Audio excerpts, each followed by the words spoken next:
Я ненавижу кривов. Цена вот такая вот, мы за нее можем сделать одну надпись или уже какой-то реализмик. Я собрала эту машинку, попробовала я на банане 15 минут. Уже подружка лежала, она уже была готова. Как ты думаешь, это будущее вообще в тату-индустрии по референсам или это прям деградация для татуировщика? Говорю, что ему нужен другой татуировщик. О, йоу, чувак, офигенно вообще, круто. На тебе денег. Почему ты выбрала польский реализм? Это просто страна навязывает. Все чаще и чаще делают, что я хочу колоть, я отказываюсь от проектов, которые я не хочу колоть, поэтому нету какого-то выгорания. 15-й сеанс, и мы уже такие, ну ладно, давай по дружбе, хорошо. Просто по дружбе. Только никому не рассказываю. Мы никому не рассказываем. Просто прихожу и привет, ты сегодня не меня, а что мы сегодня делаем? Топ. Это топ вообще. Там были очень страшные лица, эти очень много ошибок, косые глаза. Не, это мама, вот смотри.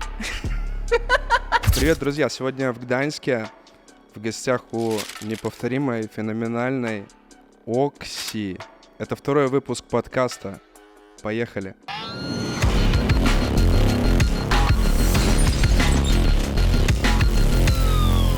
Меня зовут Оксана Лукьяненко, больше в татуировочной индустрии знаете меня как Окси. Рада приветствовать, видеть тебя здесь и надеюсь, будет круто. Расскажи, как ты попала вообще в татуировку, как ты пришла к тому, чтобы стать тату-мастером? Какой был твой путь?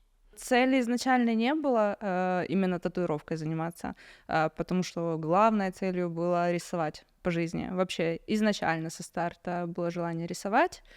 Родители не сильно понимали, что это профессия, такой рисунок, должно было быть что-то более серьезное, поэтому архитектура случилась. Это было подставой как бы самой вот этой вот для того, чтобы начать да, делать чтобы татуировки. начать рисовать более, знаешь, ну, это вот академический рисунок, вот это вот все, именно рисование само.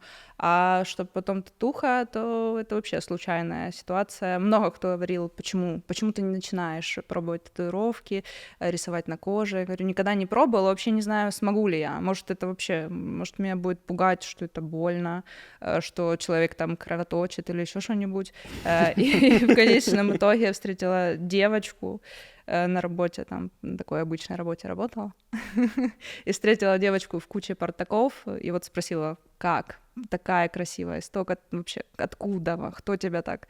И она говорит, купила сама себе машинку и попробовала. И я вот в этом всем слышала только, что у нее есть машинка, и что я могу у нее взять попробовать. Ну, машинка когда-то это вообще так эксклюзивно было, не у каждого была машинка. У меня вообще не было никого из знакомых, кто занимался бы татуировкой или был бы как-то около татуировки, вообще ноль знаний в этом теме, ничего абсолютно. Ты помнишь свою первую татуировку, как ты ее сделала, вообще какие ощущения у тебя были? Да. Во время... Это тоже было такой вот мандраж, когда сидишь? У меня вообще, я на морозе.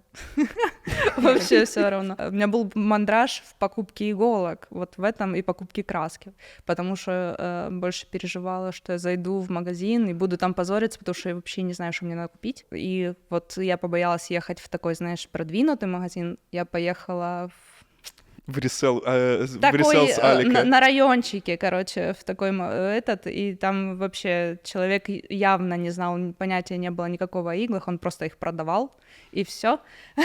Но это я поняла только потом, когда уже, знаешь, посмотрела какие-то видеоматериалы и поняла, что он мне вообще такую чушь задвигал, что это именно шаг.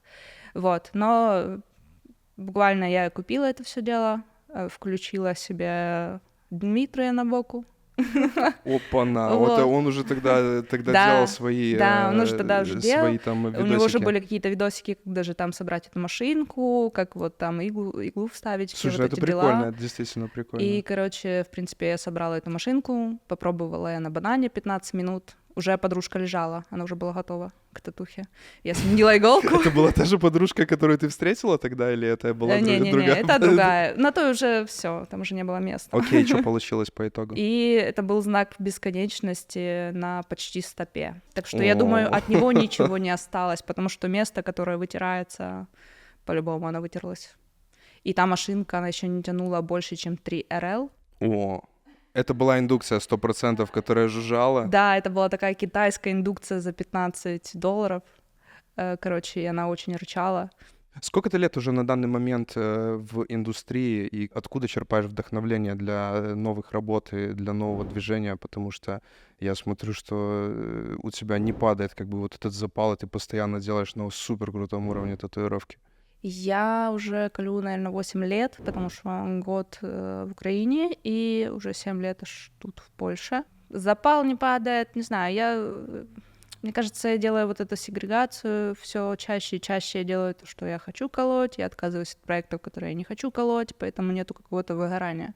То есть я занимаюсь именно тем, что мне по кайфу. Ну, к этому тоже надо прийти, Ну да, наверное. по-любому. Изначально первые года ты делаешь все, потом потихоньку, конечно. Сколько у тебя времени заняло, вот, чтобы перестроиться? Потому что, наверное, как и все мы, кололи когда-то все подряд. Я, честно говоря, вот совсем такого подряд все у меня не было. Я даже еще дома, когда колола, я уже сделала такую, типа, цена вот такая, вот мы за нее можем сделать одну надпись или уже какой-то реализмик.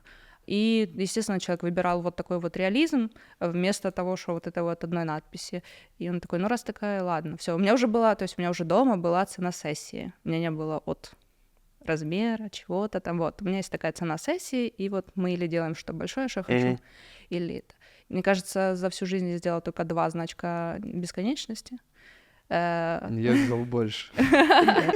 Вот, и надписи тоже так очень минимально, чтобы она такая единичная была. Сейчас, конечно, все равно встречаются люди, которые мне здесь имя дочки чуть-чуть в клей Но и напиши. ты добавляешь как бы, или не добавляешь? Да, По дружбе добавляю. чисто. Ну да, по дружбе. Чисто Да, по дружбе. на самом деле меня вот больше всего самые такие странные вещи, которые сейчас встречаются, где я там что-то действительно надпись, какое-то сердечко сделала. То это люди, которые, они там уже 15-й сеанс, и мы уже такие, ну ладно, давай по дружбе, хорошо. Просто по Да. дружбе. Только никому не рассказываю. Мы никому не рассказываем, это 100%. Бывает ли у тебя творческий кризис? Мне кажется, нет. Ну, что, творческого кризиса бывает. У меня бывают такие дни, когда не пошло. Вот просто человек приехал, я делала проект, делала, я к нему выхожу, особенно, если он местный, то, естественно, мы переносимся просто. Окей. Я с ним договариваюсь на первый свой выходной день, просто говорю, давай второй заход сделаем. И всегда люди, я им показываю проект, и они говорят, класс, все супер. А я говорю, а я не сильно. Вот хорошо, это такая... Короче, опускаешь сразу клиента, так типа, он такой класс, и такой, нет, сорян. Не, я такая, это нормально, это хорошая работа, но типа не кайф, не вот так вот, что аж вау. Я говорю, я чувствую, что мы можем как бы больше сделать, давай просто перенесемся. Хуже, когда это сдалека человек. Тогда уже... Да. Ну, есть те, кто там, понимает, но это вообще стреляет, не знаю, раз в год, что вот...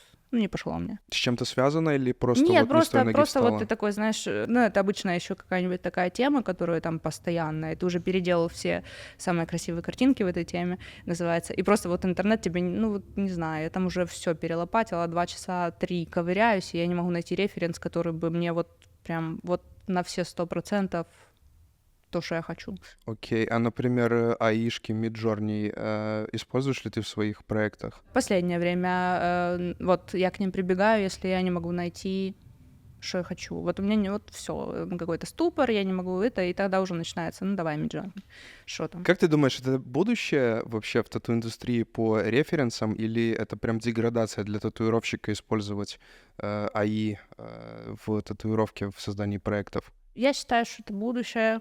В плане, как бы понятное дело, что сейчас очень много татуировщиков, которые так был... Вот из-за Midjourney произошел огромный скок у них в жизни, потому что как бы Midjourney очень классно им дал все, контраст, цвет, все. То, что они бы сами не запроектовали. Да, не запроектировали. Да. Но, с другой стороны... Ну и ладно, пользуемся, это как круто. бы это круто, это развитие, почему нет? Я считаю, что для человека, который есть, как бы выше уровень и так далее, то есть для него это вообще супер инструмент тогда, то есть еще происходит плюс понимание твое, что ты там, здесь чуть-чуть мы подкорректируем, и тогда это будет вообще бомба. И вот, это инструмент Ну, я тоже, честно, считаю, что это на самом деле очень крутой буст для татуировщиков, которые понимают, что они делают. И действительно уже, я не помню, ты заметила, там года, наверное, 3 назад, еще до того, как Midjourney зашел, была такая пропасть с рефами. То есть невозможно было найти совершенно реф. И ты такой сидишь, и вот тебе надо, и ты понимаешь, что тебе надо, и тебе вот хочется, и ты вот не находишь того, что тебе надо, а нарисовать и что-то сделать, ну, в принципе, кто, наверное, рисует реализм? Мне кажется, я не знаю ни одного человека. Это много времени, чтобы так Но рисовать этот буст реализм. офигенный. Но в то же время я разговаривал с Сашей Хариным по поводу... вот в прошлом году мы были в Мона Лизе у Сергея Шенько, и он немножко расстроен Midjourney, был на тот момент, не знаю, как сейчас, говорил то, что не совсем корректно там светотень, например, на Но оно же все объекте. развивается, оно же там тоже учится, ну, Ну да, программа. сейчас уже там 6-я или 7-я Да, версия, я не там знаю уже. все и так все развивается. Раньше, вот изначально, когда все появилось, там были очень страшные лица, эти очень много ошибок, косые глаза, все это вообще. Все дальше и дальше, все лучше это выглядит. Ну да, Реально. прикольно. Но с тем, что я еще, у меня такой реализм более... Мне недавно обозвали, что это польский реализм. Польский реализм — это есть такое, кстати, Вот понятие. я Есть только такое узнала об понятие, этом да, недавно. и действительно, там, допустим, в других странах, там, в той же Да. Германии, они прямо 100% видят, где это польская работа, а где это не польская работа. Меня человек спросил, что это, почему ты выбрала польский реализм? Я говорю, ничего не выбирала, само пришло, так прилипло. Это просто страна навязывает. Это, Ну, наверное... не сказала бы. Ну, мне просто, мне вот такое полу уже врисованное, мне и нравится. Окей, то есть ты приверженец того, то, что копировать это плохо, а нужно Нет, создавать, почему? ну, в плане как бы копировать там текстуры и так далее, то есть сделать вот именно что-то от себя. Не, копируйте, делайте, что хотите. В Ничего, плане нет, своих да. проектов именно. Своих, мне кажется, что такое немного упрощение этого, больший контраст и форма читальная, которая, ты знаешь, отошел на 3 метра, И и видишь все еще ты татуировку, видишь да, и ты еще татуировку, видишь считаешь, татуировку. что это проживет больше лет просто и в таком Да, я с тобой виде. согласен, просто некоторые татуировщики, они видят действительно как бы свой стиль в том, что они упрощают, и вот поэтому я задал, в принципе, этот вопрос. Ну, не было какой-то цели такой, знаешь, это не было специально, вот я это делаю специально для того, чтобы там стиль был какой-то, чтобы какой-то в одном все направлении, это случайно все То совпало. есть не мы выбираем стиль, а стиль выбирает нас все-таки. Это Да, как-то так да, получается. как-то так получается. Окей, сколько у тебя времени уходит на рукав, например? Вот я знаю, что ты работаешь очень быстро. 5-6. Уже больше говорю даже 6 сессий, потому что хочу всегда в конце пробежать все, что я там вижу. Соединить контрастик. Да, подтянуть контраст, где-то там какие-нибудь проблемные места локти, там вот это вот докрасить, чтобы все было плавненько. Тогда вот эта вот 6-я сессия на такое побегать везде и запаковать человека как робокопа потом домой. Ну, я видел ряд твоих работ заживших, они очень солидно выглядят прямо и по покрасу, по композиции, по цвету, по плотности, ну, это очень круто на самом деле. И за 6 сеансов, я тебе скажу, это супер-супер-супер быстро. Как часто ты едешь на конвенции? На польские, мне кажется, мы на все большие ездим. Так, студией. Сейчас была попытка одна заграничной конвенции. Тяжеловато, конечно, не знаю, со всеми вот этими вот оборудкой. Мы настолько привыкли и разленились тут в Польше, потому что мы тут берем все. Иногда мы берем вентиляторы, лампы. Мы брали даже как-то для игры вот этот вот автомат. Автомат для Да, игры. У да. вас в боксе это был автомат для игры. Да, Она это мы круто. брали, ну вот, мы просто все, едем на таком комфорте, даже когда мы в Гданьске, мы берем вот эти вот топчаны, наши лежаки на колесиках, то есть вообще класс, кайф. Да, Когда это ты по удобно кайфу, работаешь. далеко не поедешь с И этим. когда за границей ты сидишь на этой пластмассовой стулочке, и вообще просто у тебя рахитный штатив ну, для света, не тот, который ты привык, обычный, который Ну там да. издалека и красиво стоит, а такой, что его страшно зацепить, он сразу полетит. Вообще, как ты относишься к конвентам? Комфортно ли тебе работать? Вот вообще в целом на конвентах не... Комфортно, мне нравится. Для меня это такая развлекаловка. короче, вот, ну, То есть мне ты кайфуешь именно от внимания, то, что люди приходят, смотрят, кайфуют, наверное, фоткают. это вот заряжает, это очень хорошо заряжает, потому что второй день, особенно когда уже прям проявляется, и уже большой кусок прокрашенный, и все начинается вот это вот за спиной «Вау!» И, ну, это заряжает. Ну да, это реально... круто. Я помню, мы, наверное, в первый раз с тобой увиделись в Аполле на конвенции. Я офигел, честно, вот от прокрашенного там куска. Ты, наверное, там день красил или сколько я там просто вот там вот так. На коллабе когда, да? Да, там вот так, и я такой, типа, да, это сильно. Я там все это лицо на коллабе тогда красила вверх ногами. У меня была позиция со стороны сначала попы, короче, и у меня весь портрет вверх ногами был. Ну, это, наверное, проблема вот этого места, когда красишь вот верхнюю часть бедра, то кстати, кто-то в обратную сторону должен красить. Да, но ничего, я нормально отношусь к вверх ногами. Я иногда грудь вверх ногами тоже тут, когда портреты, и с одной стороны ты стоишь, и тебе удобно, а с другой бывает, ну, как бы, не помню, с какой из. Человек уже мешает тебе головой, плечом, и тогда уже легче стать за ним и красить вверх ногами. Ну, я сейчас наблюдал за Лёшей Захаровым во Франкфурте, как они красили с Наташей Анимал коллаборацию. И, ну, вот и Лёше, вот я честно не завидую вообще. Да и Наташе, в принципе, тоже, потому что они вдвоем 3 дня простояли на ногах. Они забрали то, что должны были забрать, потому что работа обалденная, но я не знаю, как они это делают, честно. Я на конвенциях вообще на адреналине, мне ничего не болит. В моменте, в процессе работы вообще ничего. Могу тоже стоять целый день, там, боком, это все нормально. Я потом умру после. Да, после конвы еще нужно неделька отдыха примерно. Я уже знаю, я беру немесил для клиента и для себя, потому что спина будет после такого прикола по-любому болеть. Ну, я обычно на ибупрофенчике так. Вот в крайнюю канву на ибупрофене прям плотненько пролетел.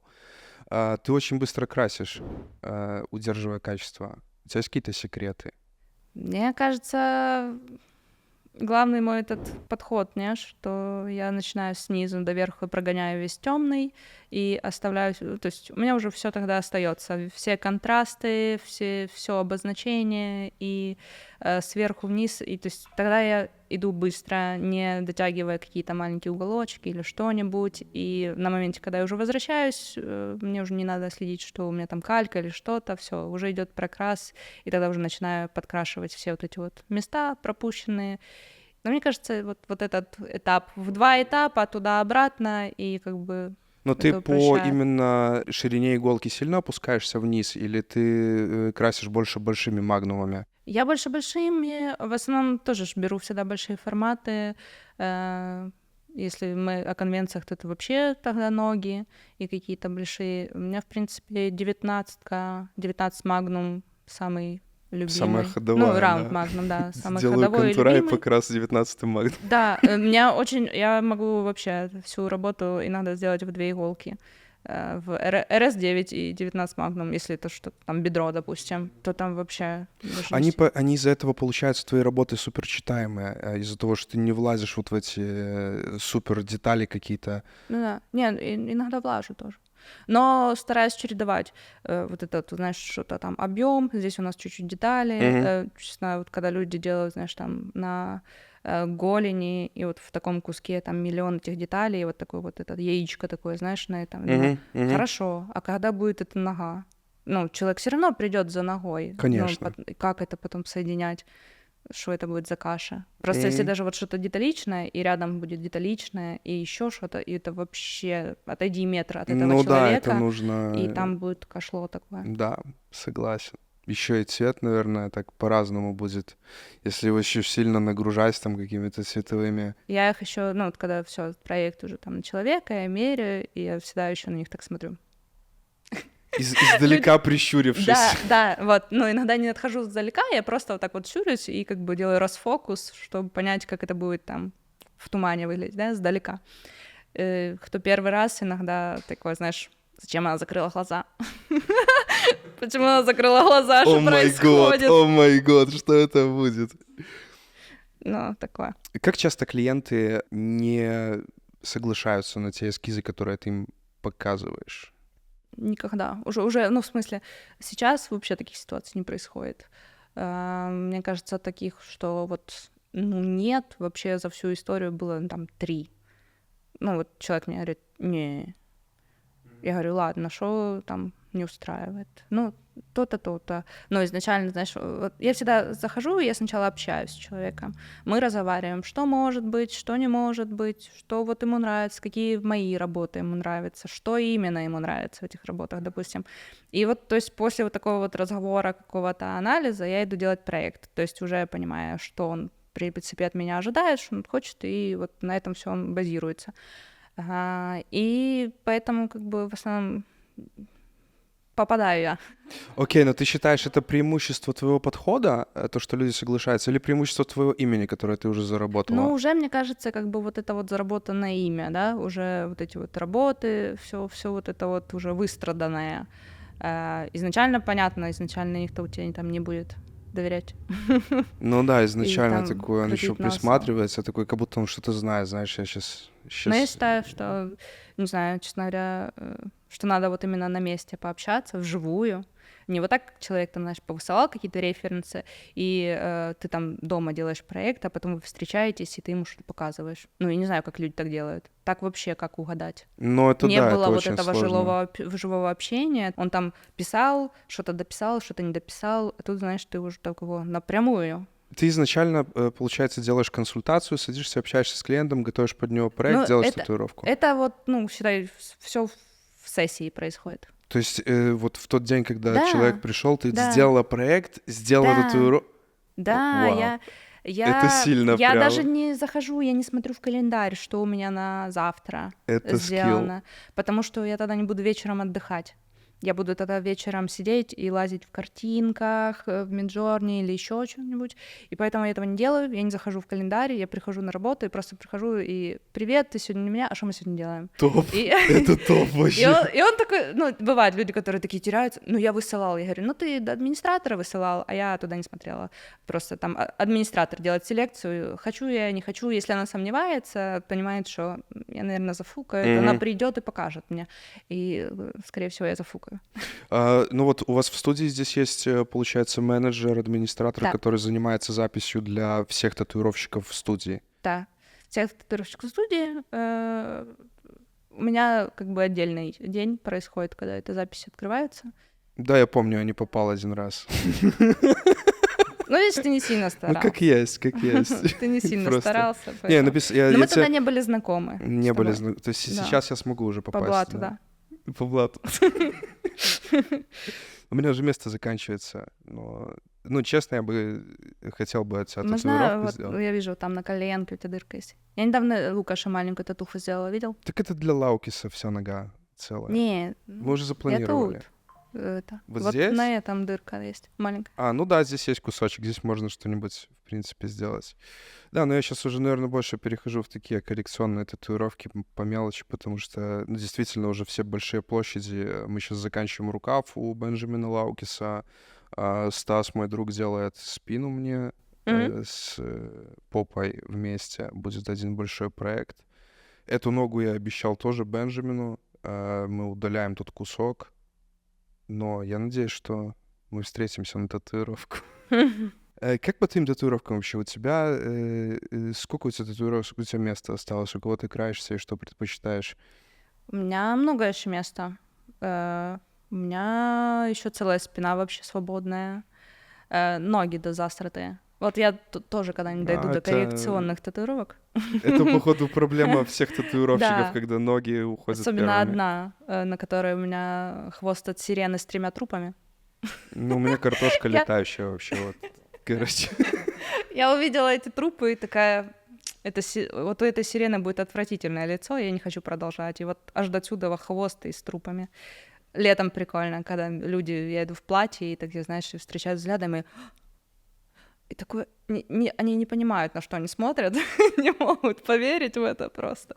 Но это крик. Ты планируешь у кого-то красить большие объемы или по мелочи? Я крашу сейчас у Арт Косевского руку. Это просто разъем, Это ну, честно. очень... Да, это очень сильно. Да. Я считаю, это топ вообще, просто разъеб. Это первый грейвош вообще, который мне понравился. Я ненавижу грейвош. А этот грейвош просто... Делать или на себе? Нет, ну вообще как бы как понятие. Ну, он обычно такой... Жидкий. Он такой грязный часто. Он дойдет до себя, там, после, обычно у людей, там, знаешь, он такой 3 месяцев. размылится, там, нет, это больше, Ну, может, знаешь, ещё ну, и там, больше, не знаю, да. несколько лет, и тогда оно уже там плавненькое относительно. И когда я увидела вот этот топ, когда он плавный просто от момента первого вообще входа в кожу, он уже плавный просто, я такая, вот так надо Это работать. сильно, да? Ну, ребята Это действительно очень красят сильно. на Да, очень да, высоком да. уровне. И ДМГ, Это, и да. Косевский, они очень сильно... Это вообще топ. И я его сначала увидела на конвенции, получается, свежую работу. Нет, я его сначала увидела, у меня пришел клиент, который красил одну ногу у меня, одну у Косевского начал. И мы первый раз залипли вообще на вот этот вот грейвош, и кто это? И он показывает, ну а как мы его не знали, вообще не видели, не слышали о нем. И все, начали тогда, как бы смотрели так на него через Инстаграм, потом я увидела на конвенции вживую, и думаю, по-любому, я хочу что-нибудь. Ну, ребята, да, стрельнули действительно где-то год-два назад, да, они начали уже так прям сильно Да, честно говоря, двигаться. даже удивлена, что еще выше они пока. Ну, знаешь, как-то так сильно постепенненько это все равно происходит. И я считаю, что это такой веш мировой. Мировой, короче, этот Это мировой уровень. Да. Это мировой Там уровень. должно быть вообще, не знаю, 100К подписчиков, и выше, и выше. Не все, наверное, стремятся к этому. Есть ребята, которые стремятся просто к записи хорошей и не более, в принципе. Потом уже постфактум они их узнают, а вот вы знаете, уже был такой, да, ну, он уже не работает, он уже закончил. У тебя очень хорошо стрелял Инстаграм в последние, наверное, 2 года. Там прям пошло так очень сильно. Какой залог успеха? Я его атакую, Инстаграм. У него нет выбора. Я его просто выставляю. Ты меня заметишь. Ну, Всё. офигенно, потому что вот у меня, мне многие говорят, вот Окси знаешь? Я говорю, да, знаю. Это просто феноменальная татуировщица. Я говорю, да, знаю. А почему, говорю, феноменально? Потому что вот она делает все видосы на телефон, и у нее все эти видосы так стреляют. Я говорю, так, чувак, не в видосе же дело, а дело в том, что на этом видосе, в принципе. Ну, прикольно. Я как бы лично не поддерживаю запись на телефон, но у тебя эти работы нормально. Ну, нормально, ну, хорошо. А прикинь, если бы ты снимала еще на камеру все это, Да. то ты бы дома вообще не была, наверное. Да, это вот это долгий процесс, просто еще с камерой, потом вот это вот сливание, и там с камерой обработка долгая.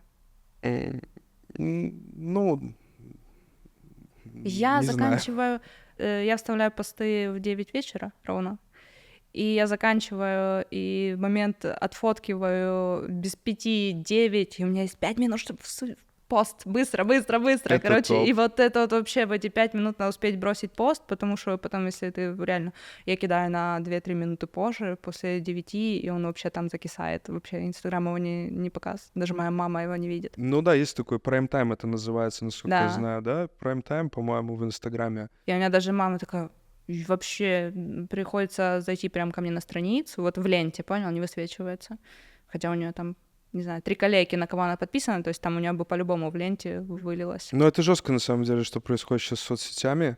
У некоторых в оппозитную Они сторону. денег хотят, ну, Инстаграм. Конечно, да. Хотят Начал, закинул зарабатывать. денег, да и больше. Все. Да. Я им должна. 500 Помни, мы долларов. Не, должны все. $100 я должна Инстаграму. Короче, это произошло года 4-5 назад. Короче, я, такая ставила тогда как-то рекламу, может, 6 лет назад уже. Не знаю, очень давно, еще в Люблине. И я поставила несколько раз на рекламу там по $12, не? И так мне насобиралось $100, оно не снимало, оно само не снимало Да-да-да, с я карточки. знаю. И вот они насобирали эти $100, а потом, когда они попытались снять, у меня не было на карточке денег, И ладно. Потом я их ложу, они опять не снимают. Опять они пробуют снять, когда у меня нет денег на карточке. И, короче, в конечном итоге у них там они старались несколько лет. Да, и потом карточка А просто... потом карточка просрочилась, я просрочилась. выпускаю новую, я пытаюсь привязать эту новую, она мне ошибка, и я не могу оплатить с новой, короче, и у меня висит там долг. Мама криминал. И я не могу, короче, себе брать рекламу, ничего, ну, мне как бы и не надо, по факту. Но если бы я хотела, то я так не могу. Что я должна. Мне кажется, тебе уже реклама, в принципе, не нужна, потому что... Не, да, иногда просто бывает какие-то Почему такие вот нету такого обратного мысли? платежа от Инстаграма, когда Инстаграм тебе уже начинает платить, знаешь, когда ты переходишь Наверное, там... спроси у Инстаграм. Не знаю, там 5000 лайков под постом, Инстаграм тебе, йоу, чувак, офигенно, вообще круто, на тебе денег, типа, обратно. Да. Там, ты, потому что по факту ты ж пиаришь их платформу в данный момент. И благодаря людям, известным людям... Это взаимное, это. Ну, не знаю, насколько это взаимно, честно говоря. Ну как это, в смысле? Это супер крутой инструмент твоего вообще продвижения. Дети бы поспорили, дети бы сказали, ТикТок сейчас рулит в теме. Нет, вообще. понятно. Как ты относишься, кстати, к ТикТоку? Шикарно. У тебя есть ТикТок? Да, я не веду его хорошо. Листаешь? Ну, я его Скроллишь? листаю. Да, я глупости всякие там смотрю. Я не смотрю татухи нигде. От какого-то момента я перестала вообще смотреть татухи. Периодически захожу в Инстаграм, чтобы по своей ленте, на кого я подписана, чтобы им просто такое... Лайкосик поставить. Да, чтобы им там тоже там огоньки, лайкосики, чтобы поддерживать им тоже там респект. Хочу тебе задать вопрос, потому что многие из нас сталкиваются с недопониманием со стороны родителей. И как у тебя вообще вся эта ситуация? Нет, всё чётко. Изначально, мне кажется, когда только объявила, что я увольняюсь с работы и куплю машинку, первая, мне кажется, была такая просто: ты уверен, что ты вот так вот просто в никуда уволишься с работы? И первая еще фраза такая была мамы: я боюсь, через сколько ты придешь вся зеленая. Вся зеленая? Да, А почему зеленая? ну вот какое-то было еще, знаешь, я же говорю, не было никого какого-то окружения с татуировками связанного, и в ее понятии, мне кажется, больше были татухи, это такие какие-то зеленые татухи. У нас говорили синяя болезнь, ты заболел. Да, но я и так зеленая, потому что там рукав у меня то какой-то есть это зелёным. повлияло все-таки на цвет твоих татуировок. Какая-то там трава. Я подготовил несколько вопросов, начало вопросов, и ты должна их закончить. Ты готова? Не знаю. Это такие должны быть очень короткие ответы. Первый вопрос. Самый странный запрос, который я когда-либо получала, был запрос на татуировку. Я знаю, я тебе сейчас скажу. Затмение солнца, луч вниз и волосы вот так. Волосы? Я тоже так сделала. Я такая: волосы? Короче, а человек у меня был в календаре написан «Космос» на груди. И он когда приходит, и я уже с полным этим, что я буду делать цветной космос на груди, ну, думаю, ладно. И он мне говорит: ну вот так вот, тут затмение, вот так луч и так волосы. И, короче, чтобы ты понимал, по-другому это не описать. Я говорю: ты уверен, что хочешь ко мне? Я как бы к реалистам, и я вот в реализме, это не похоже на реализм, это больше такая какая-то графика. И он говорит: ну вот, ну хочу, но я уверен, что ты сделаешь это вообще пушка, короче. И в конечном итоге я это сделала. И это выглядит стилёво. Когда клиент просит меня изменить дизайн в последний момент, я обычно... Говорю, что ему нужен другой татуировщик. Да, засчитано прям.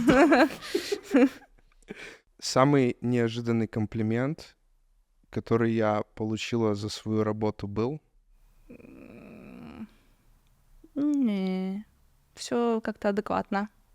Это из-за того, что в Польше мы работаем? Они стесняются. Не знаю, все четко, все топ. Не засчитано. Нудная житуха. Если бы я могла вернуться назад и изменить одну татуировку, которую я сделала, это была бы? И не скажу изменить, я бы отказалась полностью и не сделала бы этого. Это был грейвош. Это была половина лица Джокера, которая разлетается на летучие мыши, а сверху смайлик с крестиками глаза и с косяком во рту. Сейчас, секундочку. Это не была моя идея.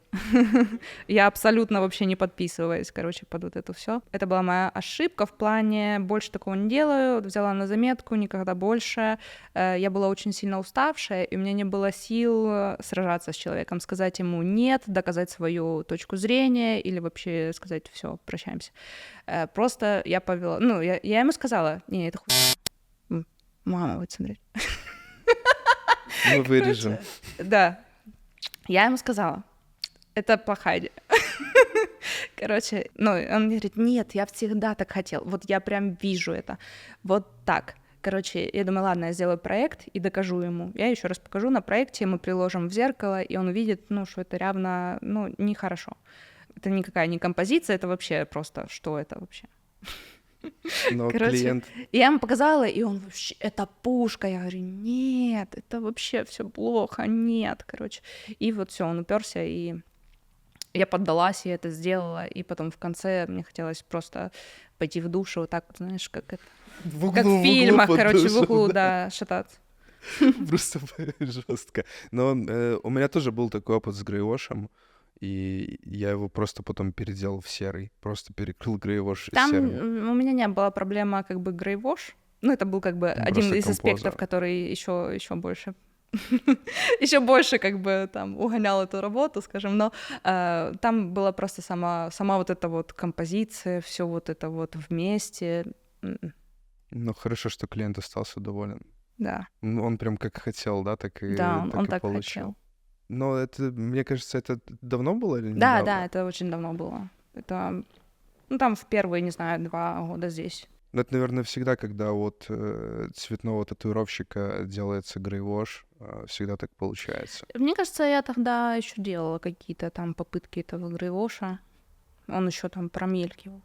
Но это мне одному кажется, что действительно есть такое разделение татуировщиков на цветовиков и ЧБшников. По-любому. У меня... Я плохо себя чувствую от того, что мне докрашенная кожа. Мне кажется, ну, здесь мне пусто. У меня тоже такое. Пустая, мне надо ее это. И очень часто мои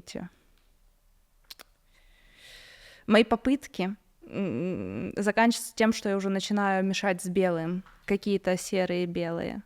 Но самый прикол то, что когда я, например, вижу на людях вот там татуировки с разрывами, либо там на себе, например, мне это нравится. Но когда вот как мастер красишь, то ты всегда видишь, вот есть какая-то, существует у цветников какая-то, ну, цветников, я не знаю, как это называть. Цветочников. Цветочников, да, цветных татуировок, цветочников. Существует такая проблема, то, что они всегда не любят недокрашенного чего-то. Да. Я с кем не разговариваю, все в один голос. Грейвош, а как это? Ну, это ж нужно оставлять там кусок кожи там или что-то. Мне не нравится, что в грейвоше остается видно покраснение. Мне очень не нравится, что видно покраснение. Потому что в цвет я заложила полностью цветом, закатала и вообще не увидела ни крови, ничего. Все так, как я его оставила, так оно там останется, и все. А грейвош, ты такой, ну... Потом угадаем, так угадываешь, как оно будет выглядеть после заживления, скажем так. Я могла дать совет начинающим тату-мастерам. Это был бы совет о том, чтобы... Чтобы как можно больше делать. Не знаю, делайте. Практика, еще раз практика. Рисунок развивайте, не знаю, какое-то понятие композиции этого. Техника потом дойдет. Мне кажется, композиция есть первая. Потому что если даже у тебя будет классная техника, но галимая композиция, будет ужасно выглядеть все равно. Да, знаю. Рисунок и композиция. Хорошо, пускай это будет первое, что им надо развивать. Окси, огромное спасибо за разговор. Это было действительно круто. Мы находимся в студии «Не говори маме», Гданьск. Чувак, ты понял, не говори маме. Не муж маме. Подписывайся на Окси, на меня, на наш канал и следи за нами. До новых встреч.